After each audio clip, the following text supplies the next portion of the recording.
Air India flight 171 242 জন যাত্রী নিয়ে আকাশ ছুঁয়েছিল নতুন জীবনের আশায়, স্বপ্নে, এক ভালোবাসায়। কিন্তু কে জানতো মাঝ আকাশে এই স্বপ্নগুলো ছিন্ন ভিন্ন হবে। সংবাদে আসে মর্মান্তিক খবর, সব যাত্রী নিহত।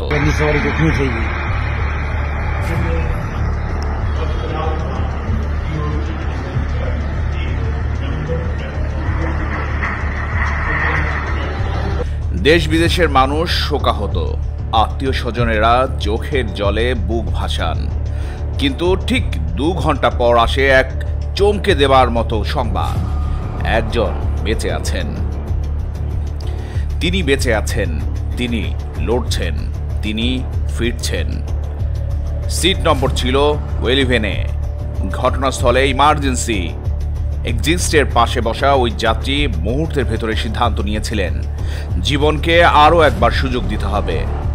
বিমান বিধ্বস্ত হবার ঠিক আগ মুহূর্তে প্রবল আত্মসংবরণ আর সাহসিকতার সাথে খুলে ফেলেছিলেন ইমার্জেন্সি এক্সিস্ট। ঝাঁপ দিয়েছিলেন নিচে। চারদিকে মৃত্যু আর ধ্বংসের মধ্যে তিনি হলেন একমাত্র জীবিত যাত্রী। বেঁচে ফেরা মানেই দ্বিতীয় জন্ম।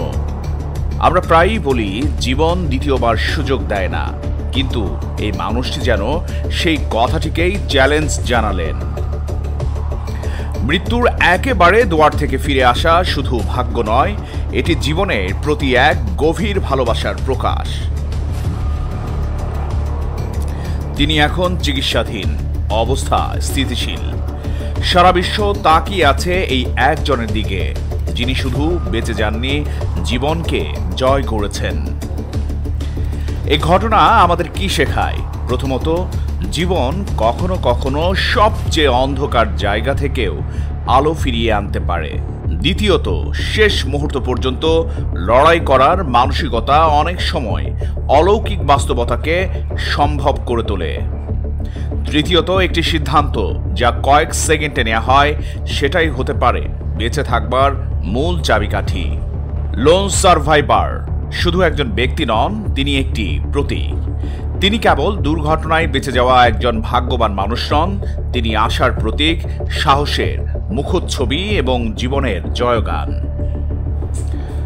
যখন আমরা ক্লান্ত হয়ে ভেঙে পড়ি, আশা হারিয়ে ফেলি, তখন তার গল্প আমাদের মনে করিয়ে দেয়, যতক্ষণ নিঃশ্বাস আছে ততক্ষণ কিছুই শেষ হয়ে যায় না।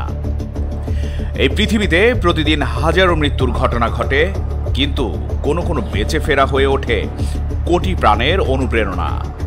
সিট 11-এতে বসে থাকা সেই মানুষটি হয়তো আজ অসুস্থ, হয়তো বাকরুদ্ধ, কিন্তু তার গল্প আমাদের সকলকে নতুন করে ভাবতে শেখায় জীবন, সম্ভাবনা এবং অলৌকিকতার কথা। শুভকামনা লোন সার্ভাইভার। তুমি শুধু নিজেকে নয়, আমাদের সকলকে বাঁচিয়ে দিলে ভেতর থেকে। জীবন মাঝে মাঝে থেমে যায়, কিন্তু আশা কখনো থেমে থাকে না। বাণিজ্য জগৎ ইন্টারন্যাশনাল ডেস্ক।